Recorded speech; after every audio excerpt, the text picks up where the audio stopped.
Bienvenue à tous sur Média TV. Emmanuel Macron réélu président pour 5 ans supplémentaires en France. Une réélection saluée par de nombreux dirigeants, notamment en Europe. Quel impact la réélection d'Emmanuel Macron va-t-elle avoir sur ses voisins du Sud, notamment en Méditerranée, sur le Maghreb et en particulier avec le Maroc, un de ses partenaires historiques, et sur le reste du continent africain? Pour en parler, nous recevons Moustapha Shehmi, politologue et professeur de droit. Bonsoir, professeur, merci d'avoir accepté notre invitation. Bonsoir. Alors, cette ère nouvelle ne sera pas celle de la continuité, a déclaré Emmanuel Macron. Quelles seront les priorités d'abord du président réélu Emmanuel Macron, donc qui sera encore président de l'Hexagone pour 5 ans supplémentaires? Les priorités du nouveau président français, puisqu'il a été réélu en tout cas pour un second mandat, ont été définies dans son programme et elles ont été rappelées hier soir lors de sa déclaration au Champ de Mars, juste après la proclamation des résultats. Il se propose de réinventer, si vous voulez, une autre société en France avec de l'imagination, du volontarisme, une vision, et ça intéresse en particulier les aspects écologiques, les aspects d'un développement égalitaire territorial, une réduction des inégalités sociales, et puis un certain nombre de réformes qui sont annoncées, touchant en particulier la caisse de retraite, la situation des travailleurs, etc. Donc une grande ambition. On va voir comment ces annonces vont se décliner dans les politiques publiques après les élections législatives qui sont prévues en juin et avec la formation du gouvernement. Et d'accord. Qu'est-ce que cela augure, selon vous, en matière de politique étrangère d'abord, politique étrangère de la France, dans ce contexte actuel de guerre en Ukraine? Emmanuel Macron regardera-t-il justement du côté de la rive sud, de la Méditerranée et de l'Afrique, avec laquelle Paris a des relations aujourd'hui plutôt compliquées, professeur Shehmi?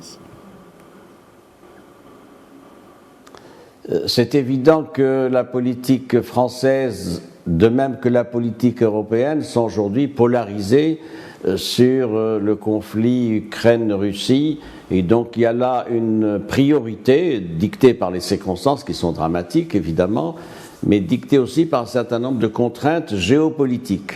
Bien évidemment, ce qui va se passer, c'est peut-être une nouvelle politique européenne et de Paris et de Bruxelles dans le continent, peut-être aussi une réflexion sur la place de l'Europe dans les changements qui interviennent sur le plan géopolitique, mais aussi pour ce qui nous intéresse, nous, c'est évidemment la rive sud. Et sur ce plan-là, je vais vous faire part d'une interrogation. Je redoute que cette priorisation donnée à la question sécuritaire en Europe et aux problèmes qu'il y a avec la Russie ne conduisent à un déclassement et peut-être même à une minoration de la politique européenne et en particulier de la France en direction du Sud. Et dans le Sud, il y a la Méditerranée, il y a la rive sud de la Méditerranée, il y a aussi le Maghreb et il y a aussi l'Afrique.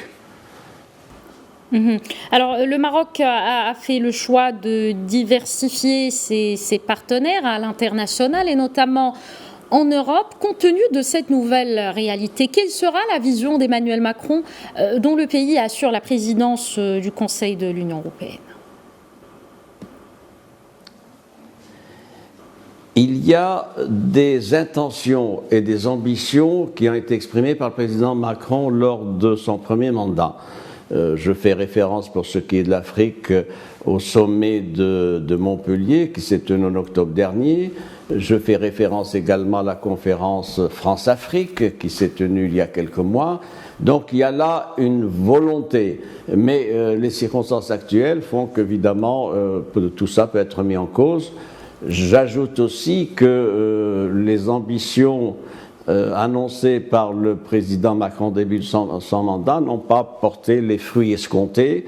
Il y a un certain nombre de problèmes de fond qui sont posés, notamment dans les relations entre la France et l'Afrique, qui sont des problèmes de migration, qui sont des problèmes d'aide au développement, qui sont des problèmes relatifs à un autre regard de Paris sur les difficultés, les convulsions qui secouent le continent. Je pense notamment à la question démocratique, je pense également à des relations commerciales plus équitables, et je pense aussi, ça c'est un gros problème, à la question sécuritaire.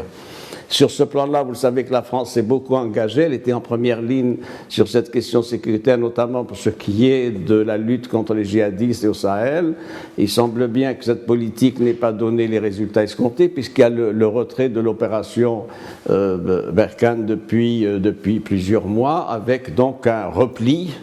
Et ce qui repose la question sécuritaire, ce qui interpelle aussi la France, l'Union européenne et d'autres pays, pour ce qui est de l'aide et de l'assistance apportée à des pays africains confrontés à des opérations de déstabilisation. Ça, c'est un volet. Le deuxième volet économique, peut-on asseoir un nouvel ordre économique qui profiterait de manière équitable à l'Afrique? C'est une autre interrogation. Maintenant, pour ce qui est du Maghreb, rapidement, évidemment, c'est difficile. Pour l'instant, Paris a avec la Libye des relations compliquées. Si je puis dire, Paris n'a plus la main pour ce qui est de la situation actuelle en Libye, c'est évident. Pour ce qui est de la Tunisie, c'est une situation en stand-by, d'observation, du fait de la crise institutionnelle et politique qu'il y a en Tunisie. Pour ce qui est maintenant de l'Algérie, les relations sont compliquées. Le président Macron a essayé là une double politique de reconnaissance et de repentance. Là encore, les résultats ne sont pas au rendez-vous. Enfin, pour ce qui est du Maroc, parce qu'il faut bien parler, l'état des lieux reste quand même interrogatif. On ne peut pas ne pas observer une certaine froidure dans les relations bilatérales lors des dernières années, et ça tient à un certain nombre de dossiers qui sont en instance, qui doivent être réglés. Il y a l'affaire, l'instrumentalisation de l'affaire Pegasus, qui a conduit donc à des situations tout à fait anormales dans des rapports privilégiés officiellement proclamés. Il y a également un autre aspect, c'est la question migratoire. Il y a un pacte qui est en cours d'élaboration au niveau de l'Union européenne, qui est un pacte auquel adhère la France, qui est un pacte sur les migrants et le droit d'asile, qui va se traduire par des mesures de restriction quant aux flux migratoires, alors que le Maroc a une politique tout à fait innovante sur ce plan-là, puisque le Maroc est à la pointe d'une nouvelle politique africaine pour ce qui est des migrations, et puis il y a aussi la question des visas. Voici 6 mois, le président français a décidé unilatéralement de réduire de 50% les visas pour le Maroc et pour l'Algérie et 30% pour la Tunisie. En ce qui nous concerne, le nombre des visas a été divisé par 5 entre 2019 et 2021. En 2019, c'était 348 000, et en 2020, 98 000, et puis en 2021, 69 000, et en 2022, ça va être dans une fourchette de 30-40 000. Donc il y a là une mesure qui n'est pas acceptée ni par les autorités marocaines, ni par les citoyens marocains, et c'est une mesure qui est considérée comme injuste et pénalisant les flux entre les deux pays, des flux importants, humains, etc. Et puis, il faut dire aussi la question du Sahara marocain. Le Maroc attend beaucoup de Paris et du second. Parfait, on y reviendra, professeur Sahimi. On va parler plus tard de la question du Sahara marocain et de donc sa relation aussi avec la vision de Paris. Parlons encore de ces relations entre Paris justement et le Maghreb. Vous avez évoqué donc plusieurs sujets, plusieurs dossiers épineux, notamment la sécurité, l'immigration. Vous avez évoqué aussi la question ou le petit problème ou grand problème peut-être des visas. Concrètement, que faut-il faire actuellement pour pallier ces situations concrètement dans les plus brefs délais? Est-ce que c'est possible, à votre avis, de pouvoir résoudre cette situation et d'aller au-delà et de voir une amélioration des relations bilatérales entre la France et les pays du Maghreb et tout particulièrement le Maroc?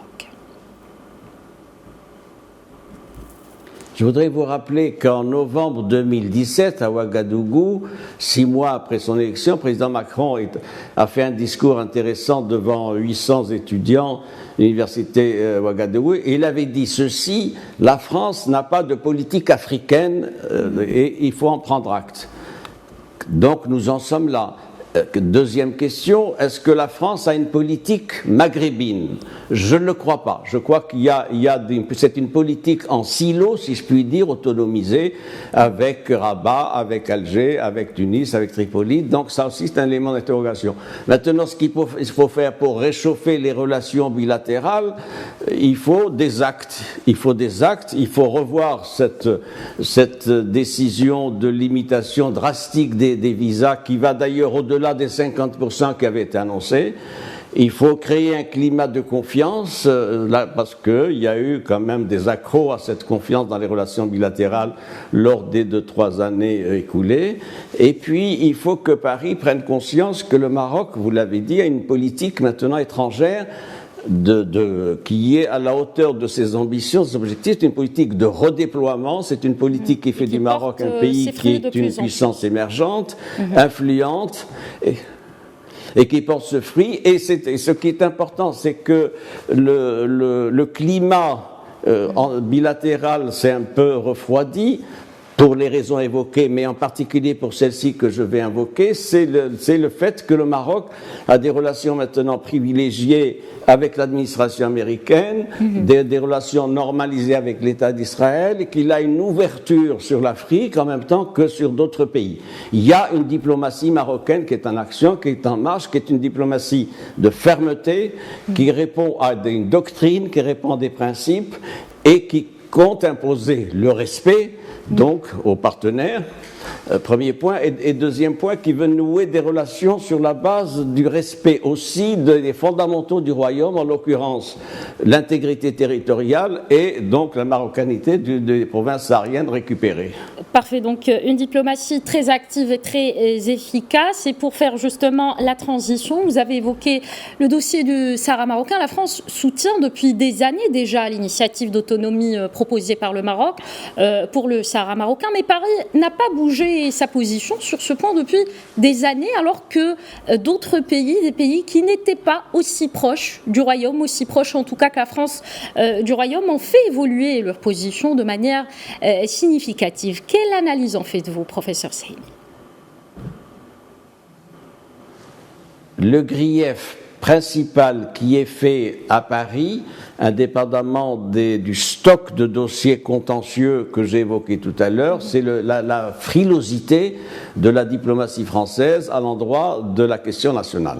Nous avons eu des changements majeurs à propos de ce dossier national. Je vais citer l'Allemagne, qui est quand même la première puissance européenne, donc au début de cette année. Je cite également la nouvelle position espagnole avec la prise de position de Pedro Sanchez il y a un mois sur le fait que la priorité doit être donnée au projet marocain. Je note évidemment la reconnaissance de l'administration américaine le 10 décembre 2020 de la marocanité des provinces sahariennes. Ça fait quand même beaucoup d'éléments que Paris devrait prendre en considération, et ça n'est pas le cas. Alors le sentiment que la diplomatie française reste dans une zone de confort, pour être diplomate, je dirais plutôt une zone d'ambiguïté, et Paris n'arrive pas, évidemment, à prendre des initiatives qui rallient d'ailleurs les positions des États-Unis, de l'Allemagne, de l'Espagne et d'autres pays. C'est pour nous un élément d'interrogation et d'inquiétude, et nous appelons et nous attendons plus exactement de la nouvelle présidence du président Macron des initiatives dans ce sens-là, des initiatives concrètes. Je vais vous donner un exemple. Qu'est-ce qui empêche? Bon, je sais bien qu'il y a la Chambre de commerce française à Casablanca qui a ouvert un bureau à Dakhla, mais on attend plus que ça. On attend la visite de l'ambassadrice française à Dakhla, ça c'est un acte. On attend aussi qu'il y ait une réévaluation de la position de Paris qui s'en tient aujourd'hui simplement des principes définis par les résolutions du Conseil de sécurité, précisément parce que nous avons des relations privilégiées avec Paris, nous attendons plus, et donc c'est important. J'ajoute un dernier élément, le président français est président en exercice de l'Union européenne jusqu'à la fin juin. Donc maintenant qu'il a été réélu pour un second mandat, il retrouve la main et donc la plénitude de ses attributions pour prendre des initiatives et au niveau de sa diplomatie, du Quai d'Orsay, et au niveau de l'Union européenne, d'autant que l'Union européenne est réceptive aux nouvelles conditions créées donc à propos de la question nationale. D'accord, vous avez parlé du concret, ça nous rappelle l'une des sorties médiatiques de Nasser Bourita, ministre marocain des Affaires étrangères, et qui avait justement parlé du besoin aujourd'hui du Maroc d'avoir des positions claires sur sa question marocaine. Donc sa première question, justement le dossier du Sahara marocain, de la part de ses partenaires. Quelle serait l'importance d'une éventuelle reconnaissance claire de Paris, de la marocanité du Sahara, professeur Mustapha Sahimi? Quelle serait sa portée? Sa portée, elle viendrait se surajouter à des actes de même nature que j'ai évoqués, notamment la reconnaissance de la marocanité du Sahara par l'administration américaine. Et dans ce même sens, également, la réévaluation de la politique espagnole à l'endroit du Sahara marocain, c'est extrêmement important, d'autant que l'Espagne a une responsabilité historique dans ce dossier, puisque c'est l'ancienne puissance administrante ou coloniale. Évidemment, la position de Berlin, qui est quand même la première puissance en Europe, donc on attend que Paris s'inscrive dans cette nouvelle appréhension des termes de la question nationale. Et ça, il y a un peu, on a le sentiment que Paris est à la traîne, sans doute parce qu'il y a des relations compliquées entre Paris et Alger, peu importe, mais il y a un coût politique, un coût diplomatique qu'il faut assumer, et c'est pour ça que nous sommes très attentifs maintenant quant aux positions du président Macron avec son deuxième mandat, et nous sommes donc dans une situation d'attente avec des signes forts allant dans ce sens et qui correspondent d'ailleurs à la position de la grande majorité de la communauté internationale. D'accord. Parlons plus en détail d'un autre dossier aussi épineux, aussi stratégique en matière d'immigration. Quelles seront les priorités d'Emmanuel Macron après le choix qu'a fait son ministre de l'Intérieur de mener une politique de réduction, vous l'avez souligné, des visas à l'endroit des populations du Maghreb, du Maroc, entre autres? Il faut être cohérent. On veut un partenariat avec le Maghreb et l'Afrique. Il faut asseoir ce partenariat sur des bases conséquentes. Il y a un pacte aujourd'hui, je l'ai dit tout à l'heure, qui va être adopté par l'Union européenne, pacte sur les migrants et le droit d'asile. C'est un pacte qui apporte des restrictions. Et ça, pour nous, c'est un gros problème pour nous en tant que Marocains, Maghrébins, Africains, etc. Parce que c'est contraire au discours officiel de partenariat, de promotion, de développement. Nous sommes décidés, nous, au Maroc, avec nos frères africains et maghrébins, à prôner une nouvelle politique de contrôle des migrations. Nous ne sommes pas pour des flux sauvages d'immigration clandestine, mais il faut que ça soit des flux contrôlés, réguliers, organisés.